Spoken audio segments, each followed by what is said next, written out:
I noticed with salicylates, people said, oh, I've started eating healthy, adding in fruits and veggies, and then they feel worse. That's so common because it's just an overload of salicylates. Because with salicylates and histamines, it's the inability to break them down effectively. So you're having more going in than you can metabolize to go out, because histamine it's a part of the inflammatory response.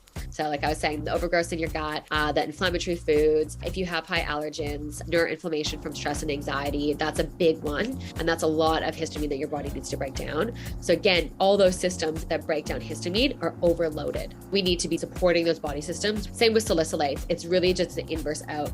And if we think of your body as that flare bucket, I'm going to keep saying this, do we have too many coming in? And then all of a sudden that bucket of inflammation overflows, and that's an eczema flare up. We need to drain that bucket so we can metabolize the salicylates and histamines. Does that make sense? Big disclaimer. Not everybody has issues with salicylates and histamines that have eczema.